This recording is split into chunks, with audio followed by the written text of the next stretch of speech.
All right, what's up, everybody? Chewy89 coming at you today with a new segment that I'm doing on YouTube. I'm basically be interviewing Marvel Crisis Protocol players, and today I got the one and only Mike Deluca. He won LVO about 2 weeks ago, right? We're on 2 weeks ago right now, Mike? Yes, 2 weeks as of like Sunday. Been 2 weeks.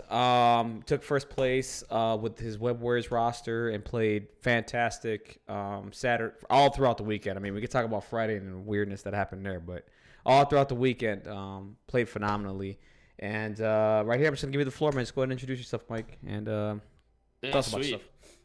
Yeah, I'm Mike. I'm pretty popular in the community these days. I'm now a host on the Dangerroom Podcast. Yeah. So you can listen to all of my ranting over there.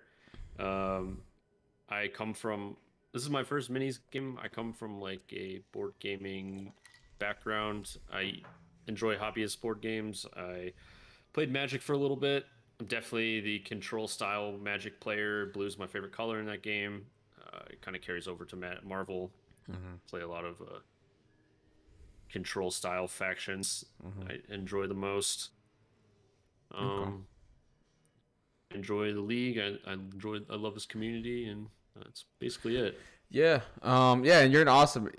I mean, I got a chance to meet Sploosh this weekend. I mean, you guys are the community's fantastic. I mean, everybody, I've never had a bad experience with anybody in the community. And getting to see you guys finally in person, man, was awesome. Like, Indeed. Yeah, it lived up to the hype, man. That's for sure. I'm not gonna lie, man. You're kind of jacked. I didn't realize that in the videos. No, I get that a lot. I get that a lot when people see me in person. Like, oh my god, I'm like, well, I'm sorry. I mean, I work out every now and then. I also like, I work out. I do jiu-jitsu. I do Muay Thai, as well. So I'm pretty active. I mean, I'm not as active as I should be. I do have a competition coming up at the end of the month. For jiu-jitsu on the 26th here locally, and then I am doing one fight and one fight only. So right now we're supposed to do something March 26th. It's an amateur kickboxing thing. It's nothing serious. It's not like, oh my god, I'm gonna get killed there. It's just amateur kickboxing, and I just wanted to do it one time and just get off my bucket list, and I'm done. But yeah, thank you for that. I appreciate it, man. I do get that a lot when people see me in person. Like, whoa, like, I'm sorry. Yeah.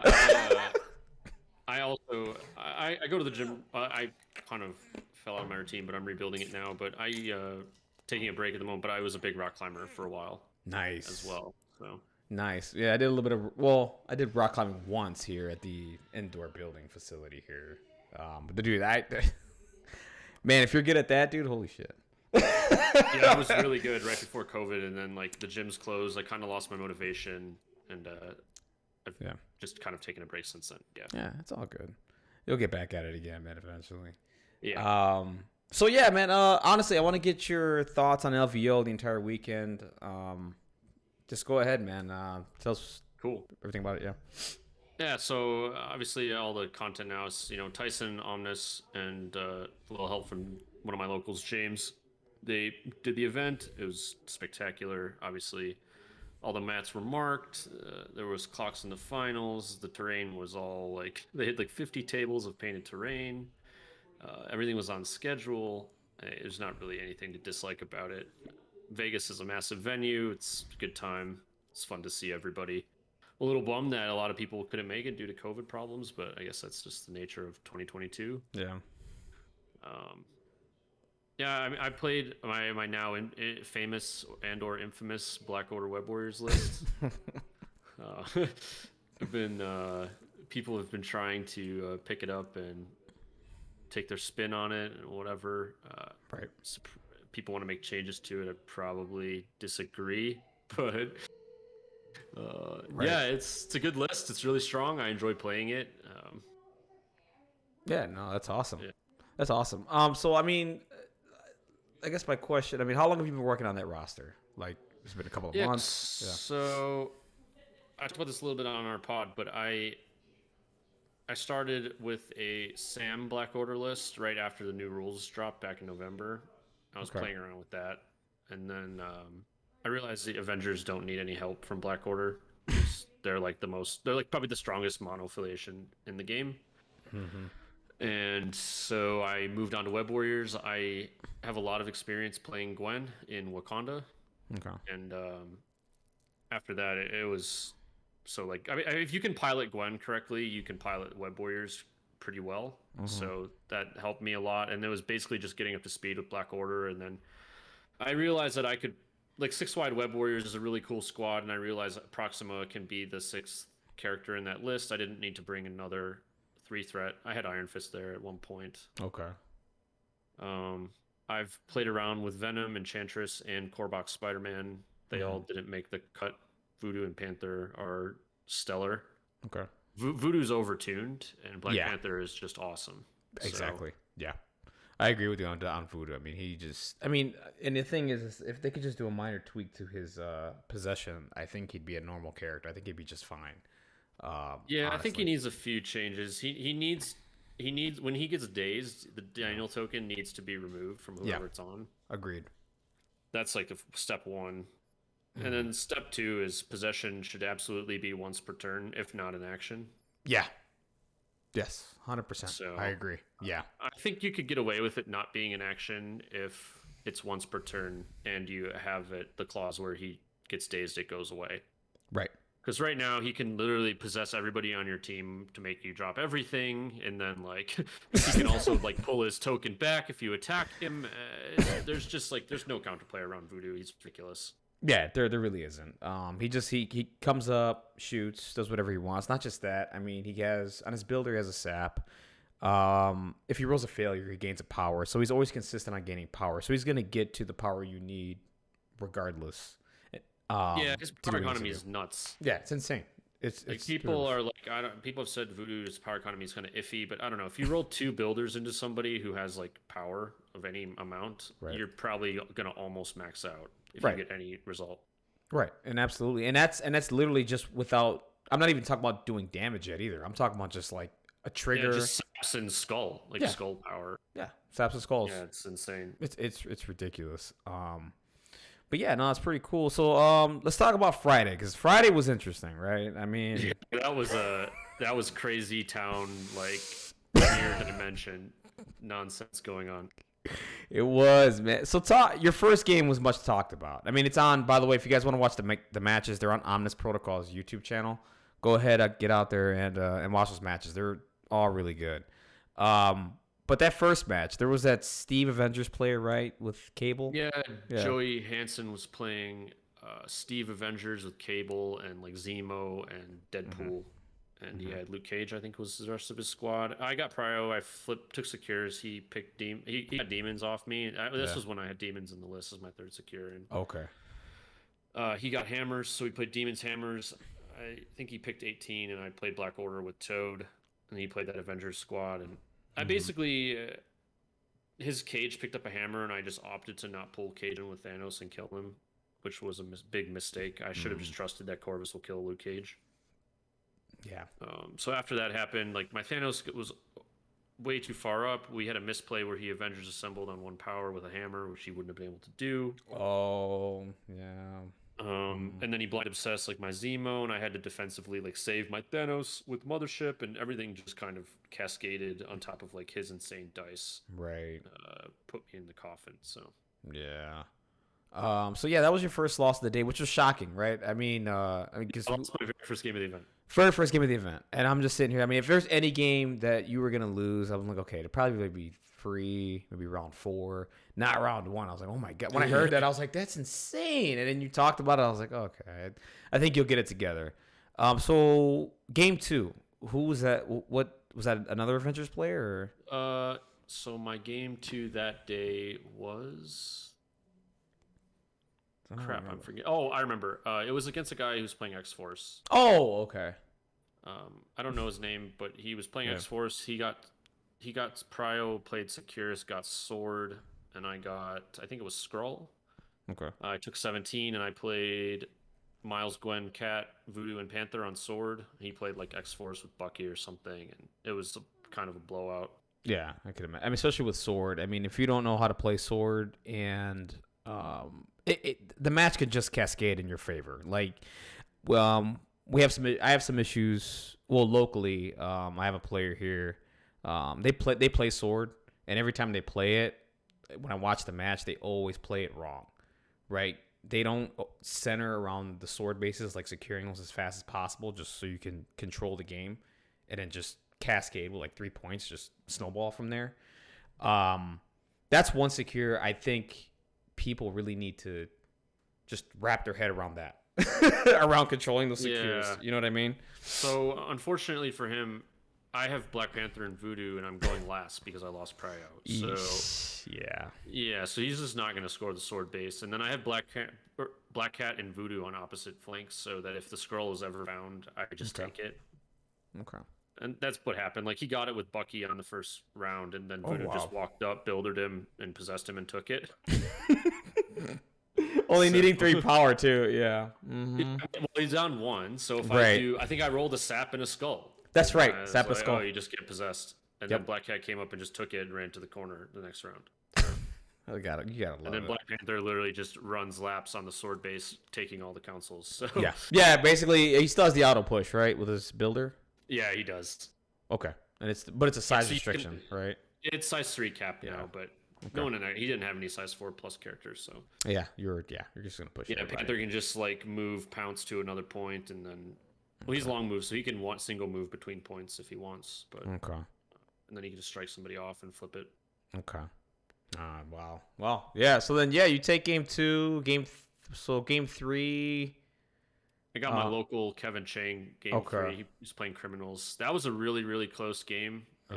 Black Panther also saved the day that game. He was able to just chase down. I had the Senator for a long time with Voodoo, and then my Voodoo got stolen with his Black Cat, and then Panther was essentially able to just chase down his carriers and kill them. Yeah, wow. More reason why Black Panther was awesome. Right. Yeah. You were talking about that as we were going out to dinner that night too. You're like, yeah, I'm just gonna play Panther and I'm just gonna do whatever. Saturday, yeah. I was a little down on Black Order because I only played the one Black Order game on Friday, lost, and then I played 3 Web Warriors games and won them all. Right. But no, Black Order's the right call. I just needed to step up my game. Yeah, I mean, you were talking it through. I mean, and the other thing too is like when that night we were having dinner.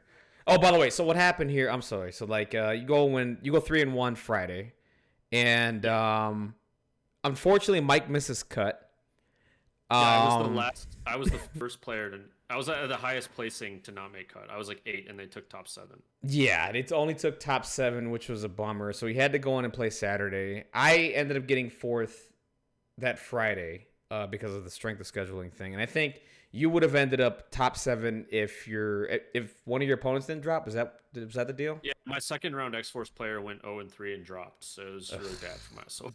Yeah, that's okay. See, I hate that affected you that day, but whatever. In my mindset, I was like, okay, I really didn't want to play Saturday, so I tried to play my best on Friday. And like, okay, I got to make cut today, or Saturday's just gonna be shit for me because I'm like, I don't want to play another day. I need a break after today. Because Friday was like, okay, 4 rounds straight, no lunch break, right?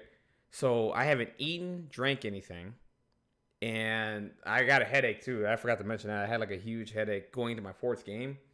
So I was already I'm like, okay, let me just win this fucking game and like hope for the best. Like I hope I make top cut and not have to play Saturday. I could just fucking sleep and relax and think about my list on Sunday. So not making cut, like, what are your thoughts? So, okay, you don't make cut Friday, right? So I guess what are your thoughts going into Saturday, right? I mean, because Sploosh was on his way that day too, right? Did he make it that night? Yeah, he got in that night. Okay.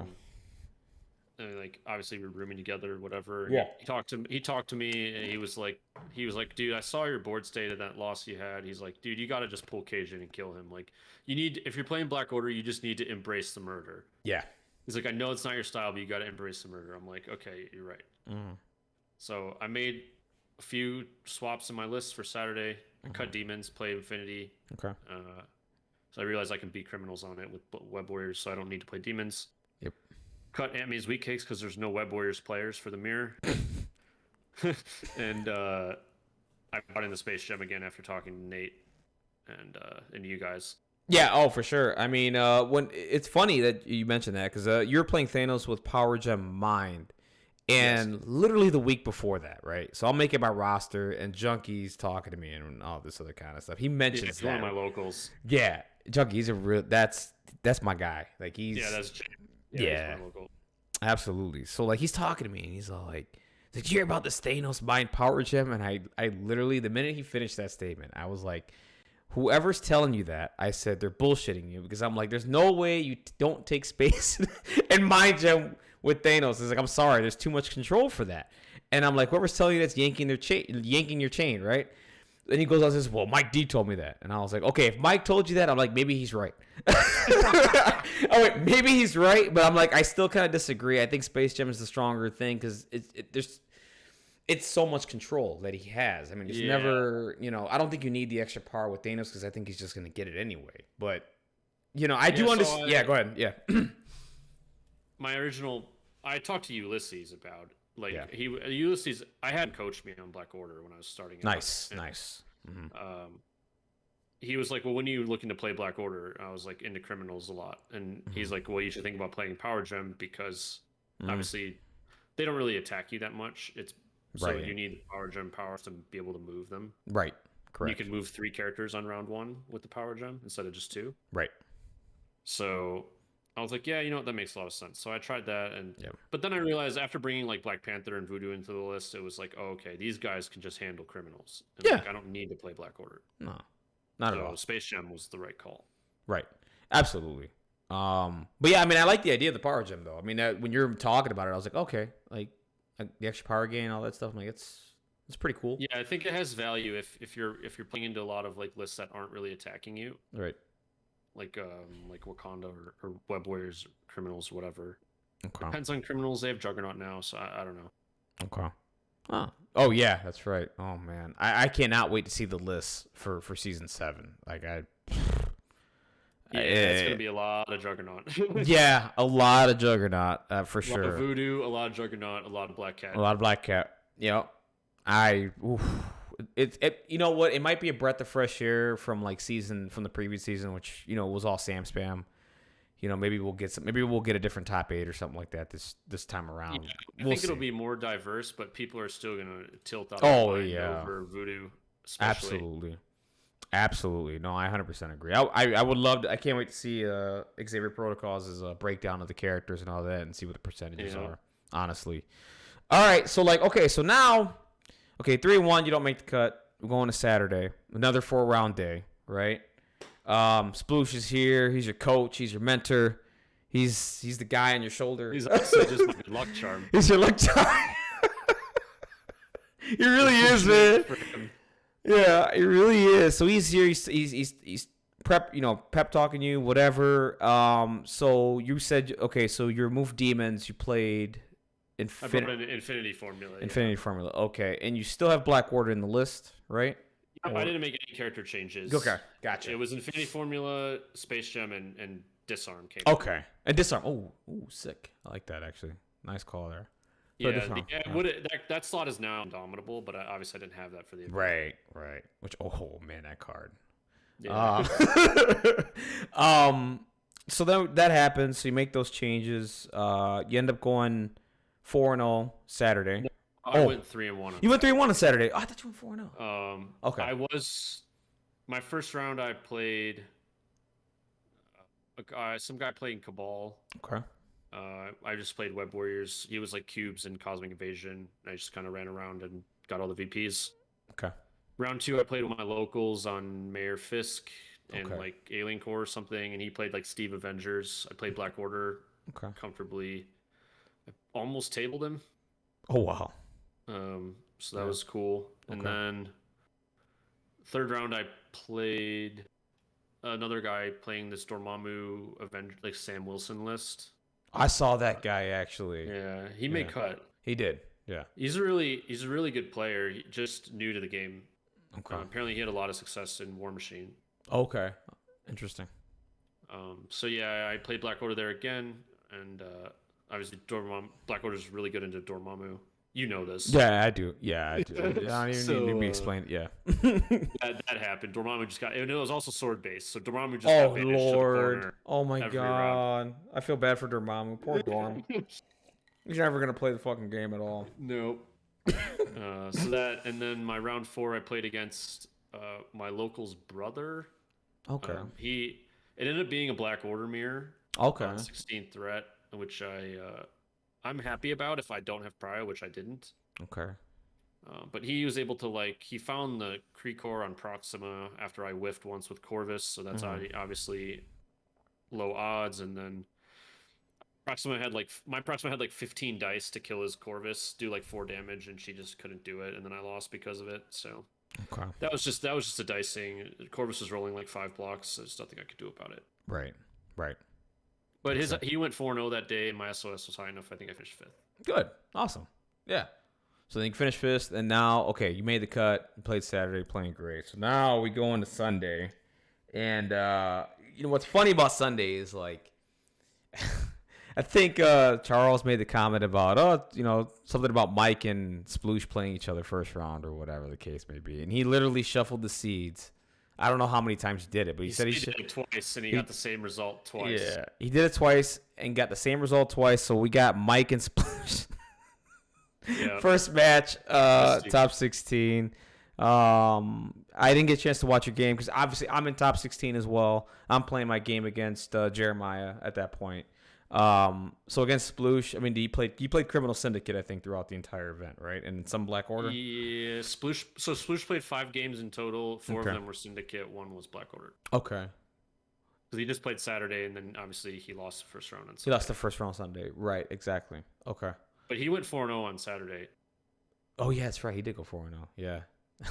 I think he played against a Defenders player first. What was his matchups, actually? Saturday. He had Defenders round 1. He played Criminals. And then round 2, he played against a Suns player, and he played Black Order. Okay. And then he played... I don't know what his round 3 was against a Brotherhood player. Okay. And I was on Legacy, and he played Criminals and was able to assemble Legacy with Black Cat. Okay. And then his round 4 was against another Criminals player, and it was kind of a bloodbath in the middle, but Sploosh was playing Corvus Proxima with Criminals, which is just better than mono Criminals when you're trying to kill people. Right. Absolutely. Yeah, he tore it up Saturday. He did. And I think, honestly, I mean, if he didn't have to play you first, I think he would have had a deep run, too. Sploosh is if you guys never met him, if you guys never talked to him, he's a great player. He's really, really smart. Fun fact, I've never played him once. I've never played Sploosh. And there's a reason for that. I have my reasoning for that, because if I want to play Sploosh, I kind of just don't want to show anything. So it's one of those things that's when I beat him, I just want it to be okay, it's a surprise. And it's you know what I mean? I just want to get that reaction from him. So yeah, I love that dude. He basically, him and I think basically the same. Yeah. We're just on the same wavelength, so it's easy to brainstorm and work together. Yeah, absolutely. Yeah, I mean, when it's talking to either one of you guys, I mean, it's literally flip. It's same side. Yeah, whatever the saying is with the coin. But yeah, you guys are literally the same person. It's oh my god, it's uncanny. I'm Sooner jokes about it. When we revealed their Dormammu list last season, we were working on. Yeah. So everyone was joking about, they're playing the same list, and Sooner's they're just the same person. Dude, that's hilarious, dude. I love Sooner. That's another guy I want to talk to at some point, man. Yeah, he's a good time. Man. He is, man. All right, so round 2, match of the I'm saying it right now. We had the match of the fucking weekend. I think me and you. That was the closest game I had the entire event. Yeah. And so 2 weeks ago, I think 2 or 3 weeks ago, I think I played against your Web Warriors list, right? Yeah, it was in Soup Salad. It was in Soup Salad, and that game, I did a test run. So I was okay, I want to try this game without Sinister Traps. I'm I'll take the loss here. Not that you're gonna beat me regardless, but I was okay, I know if I don't play this card, I'm bad with it. But I just want to see how this match goes, because I've had a lot of troubles with Web Warrior players. It's not just you. It's Shane. It's any Web Warriors player that plays me, just that are good. Yeah. They're hard to deal with if the pilot knows what they're doing. Yeah. When they have the right crises. Yeah, when they have the right crisis, and not just that, it's their dice on me they just seem to block everything, no matter what. And we'll get to that in a minute. But and yeah, so that happened. We played 2 weeks ago. You won the game, and out of that game, and this is what's important about playing reps, right? Even though you lost the game, you always got to take things away and like pick up on patterns, right? And during that time, I was still working on my list with spider foes and just making adjustments. And I was like, okay, so now that this happened, I was like, okay, I know you have that stupid card spider tracker. I'm like, I know you have this. I'm like, okay, so what's the difference here? What do I need to do? I was like, okay, let me add Mystique, right? So that's what I literally came up and said, okay, I'm adding Mystique to the list. I'm putting in Deception. The reason why I did that is I did want to pull you onto a trap with it, but the other thing I want to happen was I knew you knew how to counter that. So I was like, I know he's going to be within 2 of everybody. And I'm like, and that's perfectly fine. Because I'm like, I'm pushing you back, and not just that. Sinister Traps was sitting on an extract and whatever. Yeah, it was in the middle of the table. Yeah, it was in the middle of the table on the cube. So, I'm sorry, I'm going off in a tangent here. But yeah, so like, Mystique was was like my tech piece after playing that game with you a couple weeks back, and I was like, okay. So yeah, if you want, actually, I want to hear your perspective on the match. Like, what happened? Like, yeah. So I was actually really impressed with your squad. I thought it was really good. Yeah. I messed up at that. That game was probably the most misplays I made the entire weekend, and the dice bailed me out. Yeah. I just totally blanked that I wasn't backstopped properly, and Venom could just pull me into the trap. So that caught me off guard. Okay. I honestly there was a line where I wanted to pull your Goblin into the trap with Gwen, but that basically just left her into Venom's double attack range, and she just surely dies if I do that. And if Gwen dies, I probably lose the game. Yeah. So it's just not worth doing. And then obviously Venom spiked out of his mind and killed my proximate one attack. That drove. Which basically created the whole cascade of problems for me. Yeah. Yeah, I was really surprised with that, and I have a weird thing with Venom with dice too. Like when I don't expect him to spike, he spikes. When I need him to, he doesn't. Yeah, I think if Venom whiffs or just does like 1 or 2 damage on proximate, then I think that whole opening is completely different. I agree. Because then I wouldn't have been thrown. Maybe I would have got pulled, but I wouldn't have been thrown. I would have still had brace. Yeah, but obviously Moon Knight rolled a crit after he lived on 1, was able to get away with the cubes and so forth. And then like later on in the game, obviously I kept rolling blocks that kept me in the game, which was good.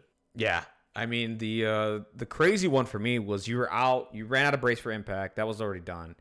I had 2 decisions to make, right? So you had Moon Knight and Toad in the corner, and I was like, okay, I can run up there, throw Moon Knight, and probably kill Toad, and then get those extracts off of him, right? Or at least get him down to where he dies at the beginning of the power phase, and then I get those extracts. Then it's like, okay, Lizard has him. I'm fine with that. He could probably just tank a little bit and whatever. Or I think you had, what was it, Gwen and Miles up on your home secure, I think. Yeah, Gwen and Miles are on my close extremis console. Yeah, so I walk up, so I make a decision. I'm like, okay, I do need to score this extremis consoles, and I'm like, I definitely want to dominate these because we're gonna get late into the game where I'm like, okay, I need to start doing some takeouts, and once I start having the model count lead at this point, I'm like, once I win extremis, I mean, it's game, right? Because I'm controlling all of them, and you can't do anything about it. So I'm like, all right, so let me do this instead. So I walk up. I think I did 2 walks. I don't remember. I might have walked through and then walked again. But I walked. Yeah, I think Lizard moved twice and then threw into. Yeah, he threw Miles into Gwen or something like that. Threw Miles. Yeah, that's what it was. Yeah, Miles into Gwen. Gwen blocked everything. Miles had 1 health, and I think he just dazed immediately, right? Yes, he dazed immediately, and then Gwen just blocked everything. Yeah, she rolled 3 blocks. It's crazy. Which is insane. And I'm just, you just see the look at my. I don't remember if you remember the look at my face. I was like, are you? Yeah, I was shaking in my boots. I was like, okay, well, the dice are just pray to the dice gods. Dude, I was like, I can't play any better than this, right? So I'm like, all right, score the home console at that point. And I think you end up moving with Gwen. I think you move Gwen out of there and go across the other. I rotated to the side where Mystique was, where Lizard came from. Right. So then I pulled Goblin off the point or something like that. Yep, you pulled Goblin off the point, right.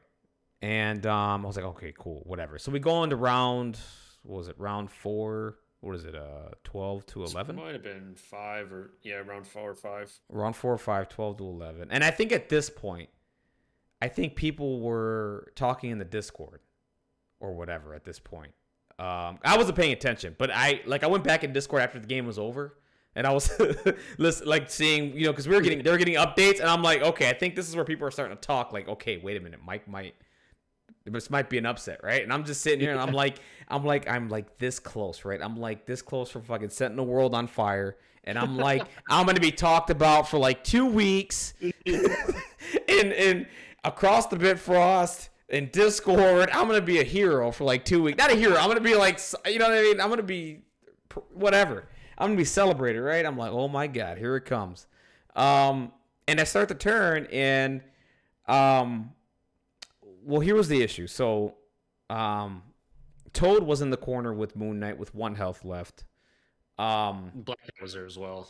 And, exactly. And I think they had like 3 or 4 of the cubes between them.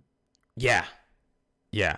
So I had a dilemma on my hands, right? So the issue here is like Lizard only had 1 power from the power generation because I spent it all doing the throw. It was also slowed from all webbed up earlier. Oh, that was after, by the way.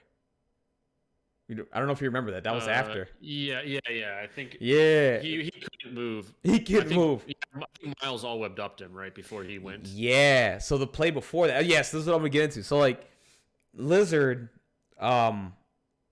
So I had Lizard Venom. I had to make a decision because I still had priority, right? Because again, I was still maintaining priority throughout the entire game, which it was working beautifully. I already have my 2 Extremis consoles. I just need to win these 2 up here, and I'm like, I think I got the game from here. And getting rid of models. So I start to turn, and I'm like, all right, cool. Venom has 1 power, and I'm like, Lizard has 1 power, and I'm like, I know Toad up there has the 2 Cosmic Cubes, but I'm like, I need to get rid of Miles. If I get rid of Miles, I get rid of the leadership. And because one of my biggest fears was if I walked up and killed Toad, right? Because it would have taken a walk anyway. Yeah. Walk, shoot, whatever. My biggest fear was we still have the leadership. He still has a reroll. If I do 1 damage, I kill him. You drop both cubes. The biggest problem is that Miles still has an activation. So Miles can just go up, literally walk up, do Venom Blast. Exactly. And then take those cubes, and then I can't get them, right? That was my concern. So I was like, okay, let's scratch that. Let's go Venom into Miles, right? And I'm like, okay, Miles has no rerolls. It's Venom. Yep. It's Venom. And I'm like, and I have Oscorp of all things. And I'm like, all right, do 2 attacks. Both my attacks he blocked everything. And then from there, Mike then goes and plays all webbed up, which hurts Lizard. Because Lizard cannot move medium now. So now I cannot even get to Toad at all.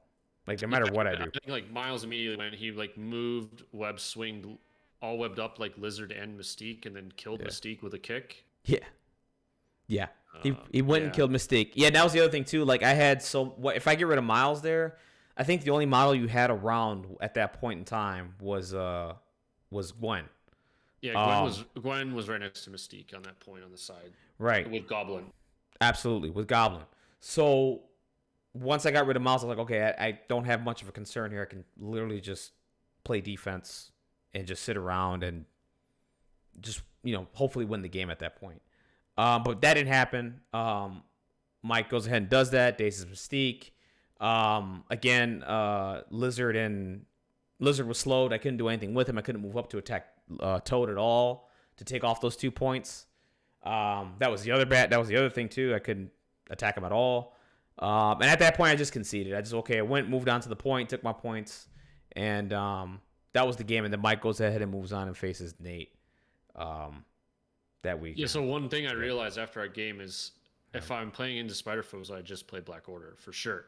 Oh yeah, I talked about it. I was like, I totally spaced because I realized that you just can't play sinister traps into me. Nope. Because Thanos just pulls your character into the trap, and you're really sad. Yep. Because then you get pushed into Corvus and you die. So Exactly. Yeah. I mentioned it. I think when you went Web Warriors, I was like, I'm surprised. I thought you were gonna go Black Order.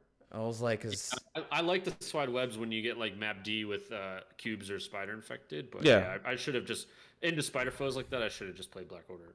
yeah, absolutely. And I think I just lose from there. Because I really don't have an answer for Thanos. Well, my only answer for Thanos is incinerate and hope to roll dice. Yeah, exactly. That's it. I mean, I really didn't have an answer for it. So I was surprised. I was like, when we went Web Wars, I'm like, okay, I just played this 3 weeks ago. I'm like, I think I had this all figured out.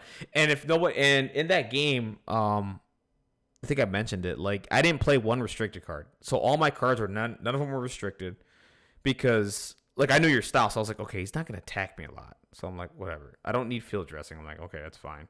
So I went and just took Mark for Death, Deception, Sinister Traps, Well Laid Plans, and then I still can't remember what my last card was. It doesn't matter.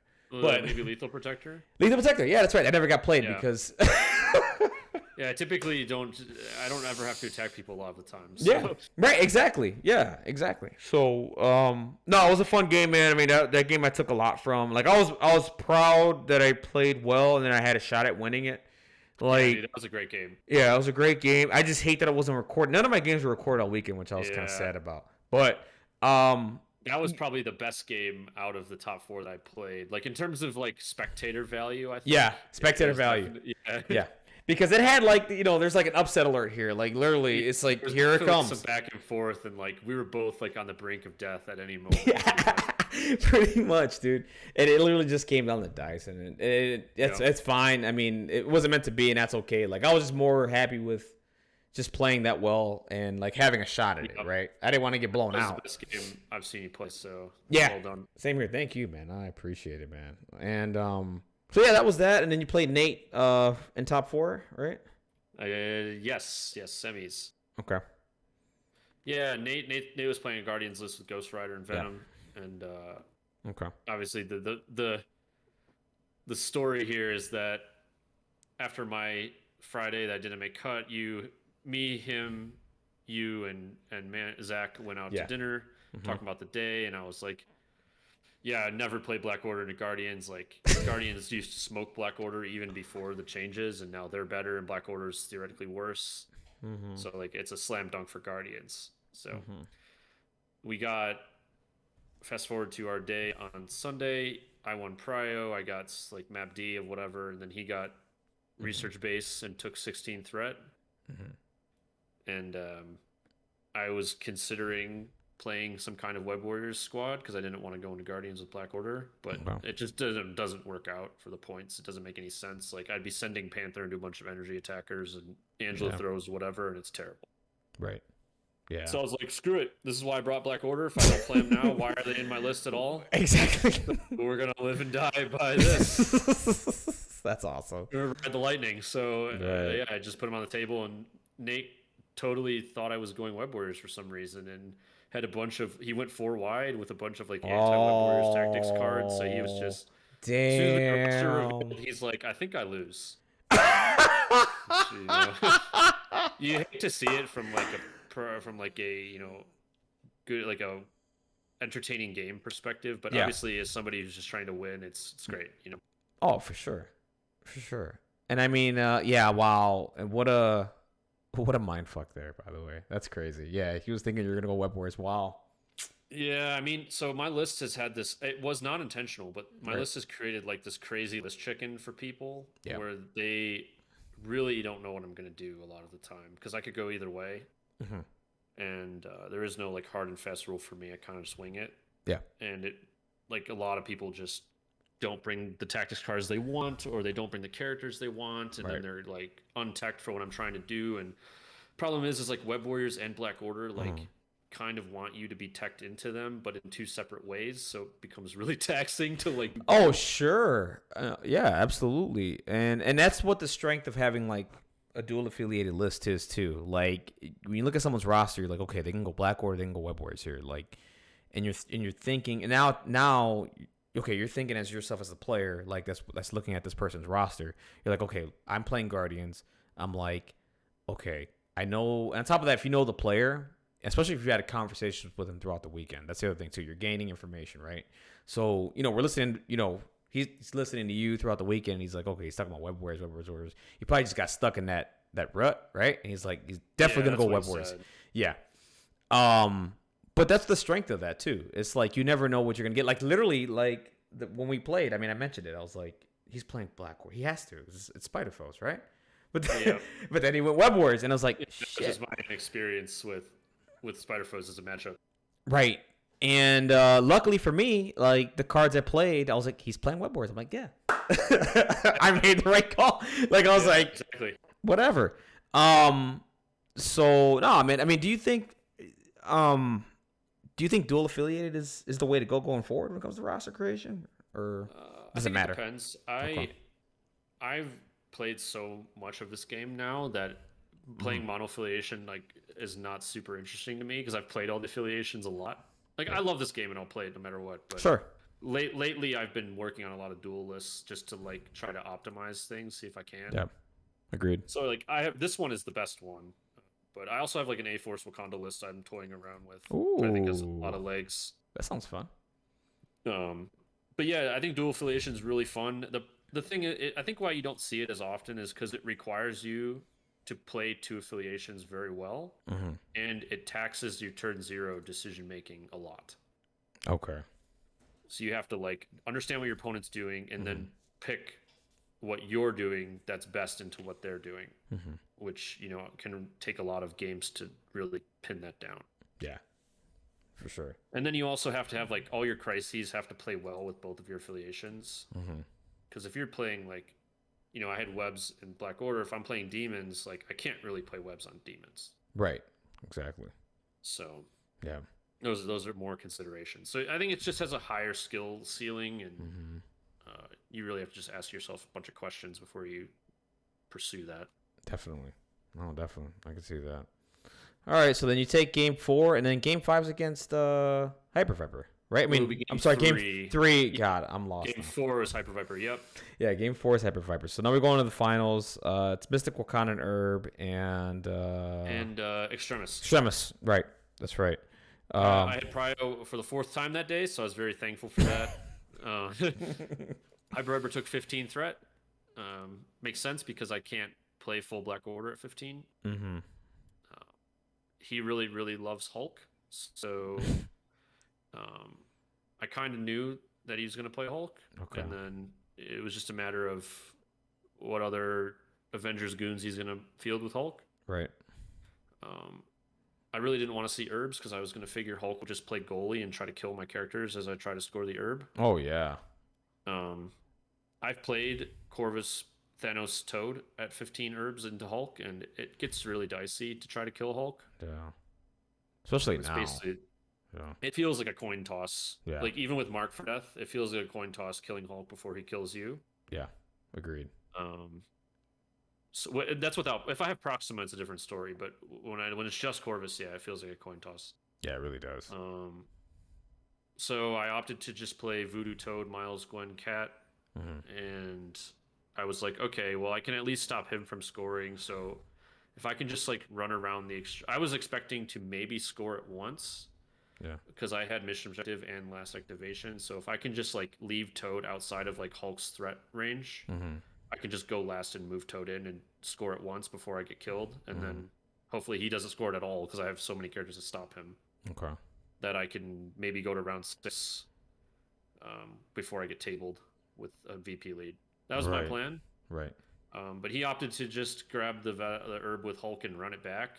Not realizing, I think, how many characters I have that can stop him. Yeah, that was very surprising. I like I said, I thought he was just gonna use Hulk to like clean up a side and exactly just whatever. When he left Hulk out there on the outside there to do whatever he was doing with the herb. I mean, he grabbed it and eventually tried to run it back. I was like, I don't think that's a good idea. But Yeah, I He mean, proceeded to ignore my Toad and just let Toad, walk the yellow brick road to Oz and score a bunch of yeah, VPs. that was interesting too. Me and Mendel and Orange, we were talking about it. We were like doing our side commentary. You had to hear that shit. It was amazing. I couldn't hear it. Oh my god! I mean, it was great. So like, we're talking about. We're looking at the board state. And we're like, why isn't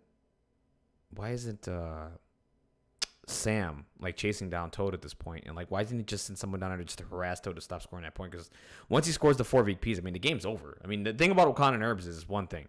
Like, it's a hard extract to score, but once it's scored, you just win. It's the first person who scores that thing. Yes. Yeah, that's just how that extract goes. Either you're going to get tabled because nobody can score it, or once you score it, game's over. Yeah, exactly. That's it. So once he let that happen, I'm like, oh, he's just gonna lose here, and then that's what happened. Yeah. So there's some weird, like, Toad has slippery, of course, right? Yeah. So right. if he fails to daze Toad, then Toad gets another move closer to the vessel. Right. So right. really, his only answer is Hulk. And Yeah. I had Lifesaver set up. Oh. If like Iron Man or Sam was going to come after Toad, then I would Okay. just pull him towards the vessel. So really, he needed to play Hulk and kind of just dive me with Hulk and try to kill things. Okay. Yeah, I agree. I think that was his only game plan. Yeah. So I opted for like a less dicier game plan. I think this is my strength, and I lucked out that he didn't realize what his win condition was Right. until it was too late. Until it was too late. Exactly. And that's when it's like, okay, that's it. So yeah, from there, man, you take the whole tournament, man. I mean, how did it feel at that point? Like, because you had a close. I mean, I think you were close at NashCon. I've been close at a lot of things. A lot of things, man. Like, I can't go down the list. Like, you've been like in the mix. Yeah, so I started playing competitively in season 5 of TTS. I got third, like top 4, Yeah. third, fourth, that season, my first season. I got third at NashCon. I got second at SoCal Open, which that was a small event. It was only 12 people, but I still got second. Lost Sam again, which prompted me on this whole warpath to just, if I can't play cool things, then nobody can. So I love that. So yeah, I finished top 16 in season 6, but that was like the Sam spam fiasco, and I just didn't want to play 4-hour Sam mirrors, so I played Dormammu, and Yeah. it is what it is. It is what it is. Yeah. I mean, nobody did at that point. I have to say, like, for me, season 6 was probably the most boring top 8. Granted, high level play at MCP is always hype. What I mean by boring is like there really wasn't much variety outside of like a Midnight Suns player. There was a couple of Midnight Suns players, and there was a Web Wars player, right? And then the rest was Sam. Yeah, it was just a lot of Sam spam being just overtuned, Yeah. and a lot of people saying that it was fine, And which is yeah, just delusional. yeah, very delusional. Yeah, I 100% Sam agree. Sam is still might be the best thing in the game still. Yeah. And he was just completely out of line last season. Oh, But for sure. it's changed now. Yeah, it definitely does. And like, do you think the new extract secures like kind of hurt Sam spam, or does it make them just the same? I think overall it hurts them because they can't force you onto demons or research station. Okay, I agree with that. Yeah. Okay. Avengers might be the best squad on research station because they have Avengers Assemble round 1, they have Vision, they have Iron Man, they have Sam, and a lot of good variants play Shuri. Yeah. So like they're absolutely insane on research base, and they can just win the game very quickly. But now that they can't force it, it helps get more even games. I think so too. But Sam's leadership is still completely ridiculous. And Oh, it's busted. I mean, yeah, like I just played a game into Leaf the other day, and he played Sam, and there was many times I only rolled 2 attacks into him because if I daze a character, he gets a free climbing gear, and I lose the game. So like it's just very not good. I mean, I'm playing stuff that's not good either, but I'm admitting that it's not good. There's a lot of people who play Sam saying that he's fine. Right. That's the And difference. that's the difference. Yeah, and I don't like that at all. Like it's just like just admit it. We all know it. I mean, we're all in agreement Yes. here. Like there's no defending it at all. Now, granted, you're very good with what you're playing, and that's fine. We're not trying to. I think the issue is when it comes to that stuff. I think people don't want to admit something is that because it feels like it takes away something from them as a player. You know what I mean? Yeah, that's kind of my read on it. Yeah. And it's unfortunate people feel that way. I mean, I it'd be ridiculous if I went around and said like Voodoo and Thanos are fine. Right. Yeah, exactly. They're not right. Exactly, and it's okay to admit that. And I don't know if that's the case. Like that's just my read or guess on when people do that kind of stuff. It's like, dude, we know you're a great player. Like I see the way you're playing. It's just you excel. It's your IQ along with what this is, and it's insane.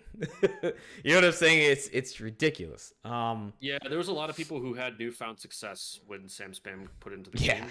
Yeah. And there remains to be seen if they can reproduce that. So I can understand why they feel the way that they did, but Sure. I still think they're wrong. So Oh no, absolutely. I think they're wrong too. I mean, I'm Sam's not okay. I mean, another team that I think is going to see a lot more representation in season 7. I think Midnight Suns are going to see a big presence too. it's interesting. Yeah, I don't know. I don't know how I feel about Suns. I think they're just middle of the road. I think they're middle of the road, but that bump just annoys me. It's one of those things. Granted, it's easy to I can deal with it. I don't have an issue with it. Like I play against Midnight Suns players and I don't have an issue. It's just the whole okay. Like you mentioned it yourself. You're like, okay, I made a mistake, right? Oh, now I can fix it. Oh, bump. Yeah, I had a hard time playing into Midnight Suns when they unreleased when people were playing them. I was like, man, how do I like pre-measure this crap? Like, Yeah. all of my like Enchantress bows at the time don't do anything. Like, Right. I had to do a lot of learning on what actually was good into them. Right. And we'll see. Because I mean, how many Midnight Suns players were at LVO? There was a ton. Just a lot. They were probably the second most represented faction after Avengers. After Avengers, which was what? I think 17. I don't know. I can't remember how many Avengers players were at LVO, but there was too many. It was Yeah, I can insane. pull up the stats real quick. Yeah, go if you want to. Yeah, because that was like through the roof. Yeah, Avengers continues to just be very popular. There was 16 Avengers and 10 Midnight Suns. Yeah, that was 1 and 2 representation. Yeah. On Saturday. Yeah, and honestly, I think the player that was a talk of the weekend was the Black Dwarf player, the guy who was playing Black Dwarf with with Midnight Suns. Yeah, he made top 4. Yeah, he made top 4. He lost to Hyper Viper in the top 4, but yeah, he was just beating people up with Black Dwarf and Midnight Suns. Beating people up with Black Dwarf and Midnight Suns. And I mean, I get his mindset with it. It's like, okay, I got this huge base. Black Dwarf could just literally just spend a power bump, put himself within 2 of a whole bunch of people, and then just bodyguard shift the entire time. Yeah, so I mean, Black Dwarf is literally like a 5-threat character for 4 threat, but the cost is that he's slow and has bad action economy. Exactly. That's 100%. So, but like, he has like a 6-die builder. He's tanky beyond belief. He's taunt. He has like a size 4 throw. Size 4 throw. Pretty insane. So like, and I guess my read on it was that guy's meta was very much people that want to kill you down the middle of the table. Yeah. So like, if you're playing against a lot of people like that, Black Dwarf really shines because obviously you can just bodyguard. He doesn't die. Right. But if you're playing into like control matchups, like Criminals, Webs, Black Order, Avengers, like control lists, you're gonna struggle. I think you're gonna struggle. Yeah, 100%. Black Dwarf is gonna get sent to the corner and not do anything. Yep, pretty much. Yeah. All right. So now, okay, man. All right, we're doing LVL, man. You won it. You won the whole thing. I guess from here, I kind of want to get your mindset as a player, like maybe let's get to, I guess, philosophy, right? Like, what's your philosophy when it comes to this game? Like, what's your style, right? Like, what? Yeah, so I typically, a lot of people care about how many models they're playing. Some people like to play narrow lists like Ulysses. Other people like to play swarm lists like Sooner. I am indifferent. That doesn't really affect me. I like to play control style factions more. Characters that have throws, pushes, fast movement, diceless things like Black Cat stealing things, bows, those kinds of effects. Right. I just my brain works well in that way, I guess, where I'm able to think ahead of what my opponent's going to do, what I do, and I can kind of follow like the move path of. It's like, okay, if I do this, you do that. Kind of like how chess players think, and then it's like, okay, at this outcome, I end up with all my characters on the secures, and you don't. I played a lot of Wakanda that way and had pretty good success. Yeah, you did. Yes, you did. So I just enjoy playing that kind of game. I know it's not for everyone. That's okay. A lot of people like to play murder face roll dice, and that's cool too. It can win. Like Guardians are great, whatever. So not my style. Yeah, absolutely. Yeah. And I think because I come from a fighting game. We talked about this over the weekend. Like I played a bunch of fighting games. I played in tournaments and fighting games. Like we have styles. We have Rushdown. We have Turtle. Right. And there's other styles too. There's set play, whatever. For sure. Yeah, I mean, like in Magic, I would play blue and play a lot of counter spells and removal spells and whatever. It was like someone would play, red and just try to murder your face off. Right. From a fighting game perspective, I would say your style is more like Turtle, which is like, okay. Like a Dhalsim. Dhalsim, exactly. Slow the game down, control the range, control the space between both of you, force your opponent to make mistakes, which that's what Dhalsim is all about. Yeah. And other characters are like that too. I mean, you can play Ryu that way, whatever. But I think that because I understand it, right? Like I get it, and I'm like, those are the players that have always frustrated me the most because it's like I respect what you're doing, but it's annoying. Yeah, it's very frustrating. It's very, very frustrating. I'm like, just play the game with me and let's see what happens here. No, anyway, but let's just see what happens, right? But like I think you right now are doing it because I've seen everybody else play. I think I've seen Pat, Morgan. It's hard to pin down their styles a bit. But I think when it comes to at least this style, like the control, I think you're doing it the best right now out of everyone. Maybe I'm wrong. I mean, I don't know. Maybe I need to see more games. But out of everybody else, I mean, I think you and Sploosh probably. Sploosh definitely likes to murder your face off. Yo, I was yin and yang. Yeah, yin and yang. Okay, yeah. So I'm wrong with Sploosh, but like, but yeah, I think I think right now you're easily the best at that style, and you've excelled with it, and then your roster speaks to it, right? Yeah, thank you. No problem. And the other thing is like when I talk about roster creation, right? Like, especially here locally, where I'm getting new players and we're talking about stuff, and they always ask me like, how did you make this roster? Like, I don't know how many questions you got about your roster after you won LVO. But, oh, geez.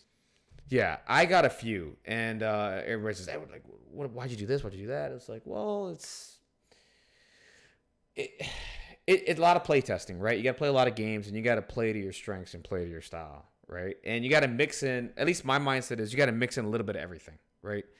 I know about the turn one extract plays. I know about certain plays in the game. So I try to incorporate all that into my roster, right? And make the points work. You know what I mean? Because we're in MCP, we have a point level from 14 to 20. And your math has to work within those numbers. You know what I'm saying? So you have so you have to have a plan for 14, 15, etc. And you have to find a way at each point level to have those strategies inside your game. So like, I take Toad because it's like, okay, cool. I know Toad can't walk up to something turn one, grab something. He can, but let's say, for example, it's a middle extract, right? You want to grab that thing as safe as possible. If you're playing a higher threat game, two models that come to mind is, okay, Angela, Spider-Man, right? Amazing Spider-Man. They can walk up one time, walk back, and they're safe for the most part. In maybe a 15 or maybe a 16, 17 point game, maybe you can't fit in those two characters, right? You're like, okay, I have to take, from my perspective, I got to take Goblin, I got to take Venom. It's a coin flip between, I'm definitely taking Lizard. I mean, if you're not taking Lizard, depending on the extract, you take Ock. Exactly. Yeah. So like from there, it's like, okay, cool. I got to make this work. Let me grab Toad. Cool. I know Toad can go up there and grab it. Whatever. And then from there, he should be able to survive and be safe for at least a turn or two, and so I can get the point lead. So where was I going with this? Roster creation. Yeah, I was trying to explain it here locally, and I think they're starting to grasp onto it of my perspective on it. But yeah, I mean, seeing what you're doing, it like just you basically said, okay, this is my style, this is how I'm gonna play it, and this is what I'm gonna do, and that's it. And you made it work for you. Yeah. I mean, yeah. Thankfully, this meta kind of rewards my play style. Yeah, which obviously helps me. Mm-hmm. But I don't know. My roster creation is like very complex. Yeah. It's very much like, I have like squads I play at certain threats, but it's flexible, and like I can mix and match things because if you look at the list, like Thanos is 8th threat, Corvus and Proxima as a pair are 8th threat, Voodoo and Panther as a pair are 8th threat, and then Miles, Black Cat, and Gwen are 9th threat. Okay. So you can kind of flex all of those modules as you wish. And Toad can randomly pop in if he wants to. So like, there you go. It's pretty ridiculously flexible, and a lot of times it's like, okay, here's my crises, and we kind of build lists for the best stuff, and we're like, okay, these affiliations played these crises, and if like they play this into me, I played this, do I have a good squad into what they're doing at that threat level? Like, it gets very complex. I make like spreadsheets and stuff to like map this out. I gotta ask, man, how many spreadsheets you got, man? I just have one, but it's got probably about like 10 different sheets in it. Yeah. That's awesome. But that goes into your preparation, how much you think about what you're doing. You know what I mean? Yeah, and then obviously we play a lot of games, and I'll just like early on I'll just play random games, play normal rules, roll prio, random crises, whatever. But after that, after I start to pin down like what are the pain points, like what are my bad matchups, we'll run those, and we'll just like give my opponent prio or something and play like the worst case scenario. It's like, okay, am I happy with what I'm doing here? And after you start squashing all of those over time, you start to feel pretty good about it. Okay. No, that's awesome. Yeah, it's a lot of work. I enjoy doing it. Obviously, I wouldn't do it. Yeah, absolutely. Yeah, I mean, I enjoy doing it myself. I mean, I don't know how many rosters I have in my object list here in TTS. I mean, you can just go through. It's like, oh my god, I got this roster for Brotherhood. I got like 4 or 5 different Brotherhood rosters. I have like 7 different Spider Foes rosters. They're all not the same. They're all different.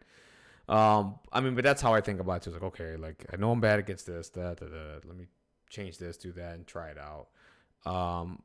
So how many games do you play? Because I remember back when I first saw Mike D in like Discord, right? I think I played you twice before this TTS thing got going, but you were doing some fucking around lists, I think, at that point. But, yeah, I was playing a lot of X-Men at that time. Yeah, you were. A lot of X-Men at that time. Yeah. And I took X-Men to NashCon. It was like an X-Men list that had a lot of unaffiliated squads, and I ended up just playing unaffiliated the whole event. Got 3rd with unaffiliated. Unaffiliated. So. That was funny. That was awesome. Just speaks to how overpowered Enchantress and Medusa were. That's right. That's right. And if I didn't have things like go completely not my way in the last round, I would have went 6-0. Yeah. The first day, which is pretty nutty. But I've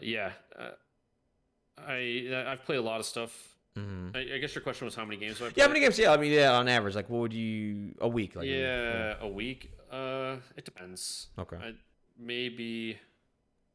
I might play like 5 to 10 games on TTS a week, and then I might play like 3 or 4 at the shop on the weekend. That's pretty good.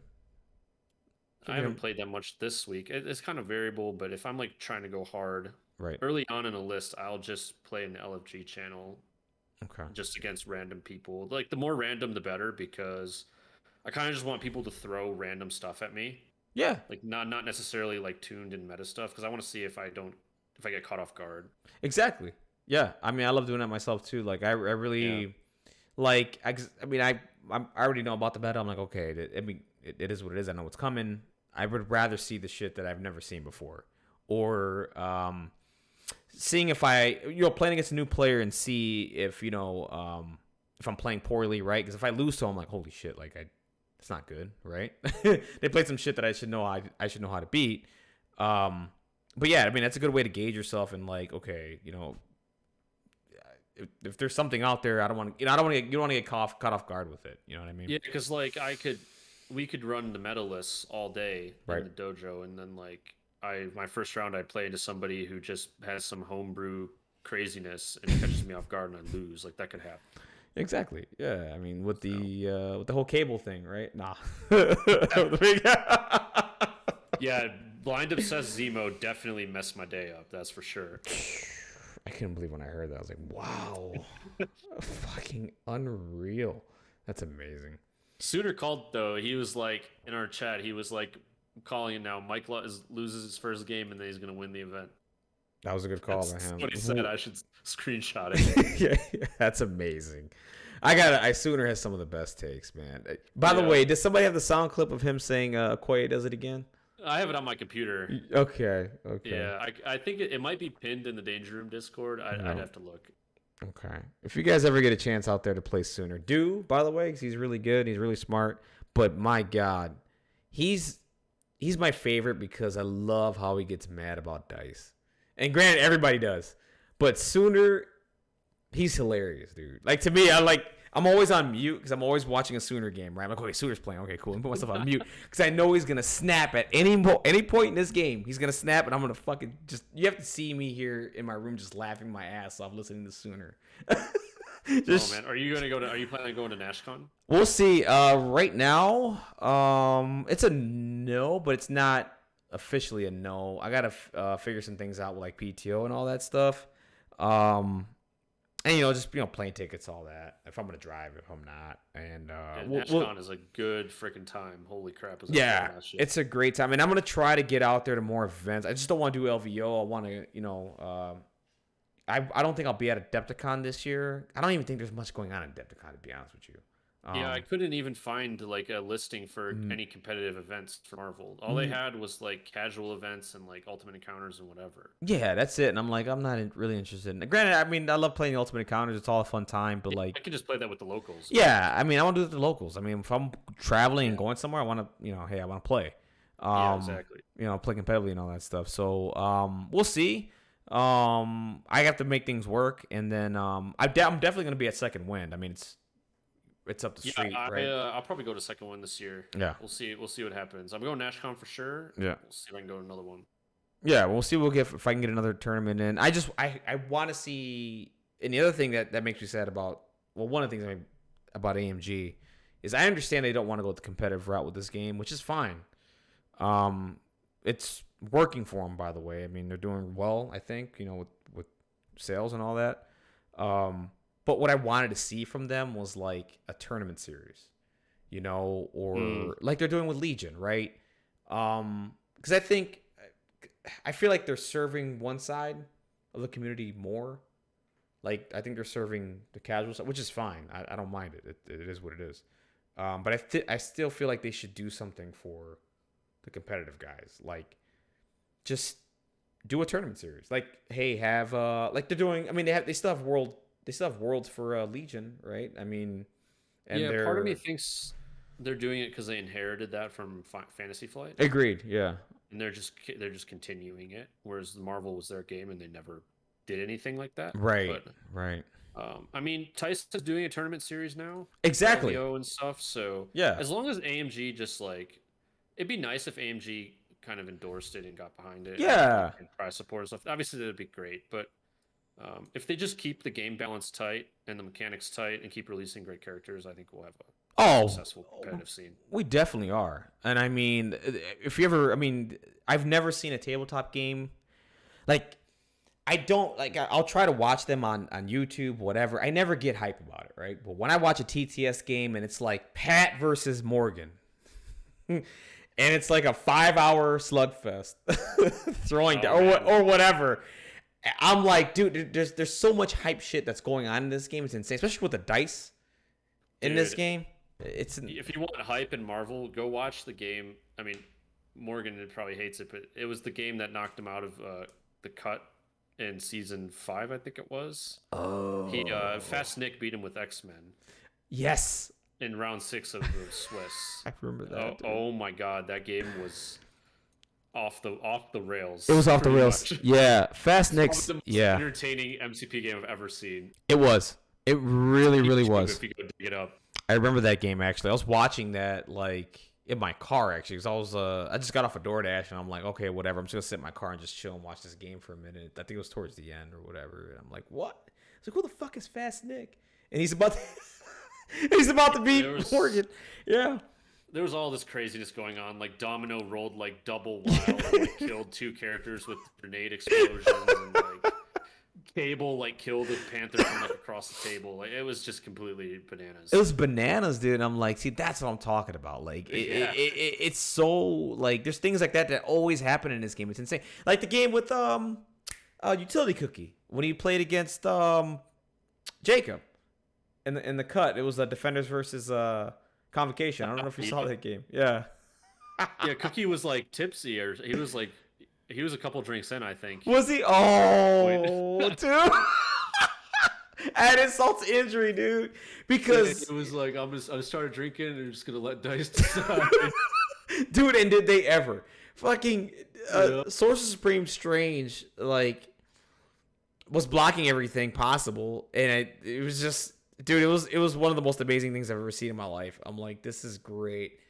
Like, it was phenomenal, man. Like, but yeah, this game can be a lot of fun to watch. It can be. Cool. It can be. I just think it needs, like you said. I mean, I'm definitely gonna set up the commentary thing. I need one thing I need to do is make myself available more when it comes to streaming.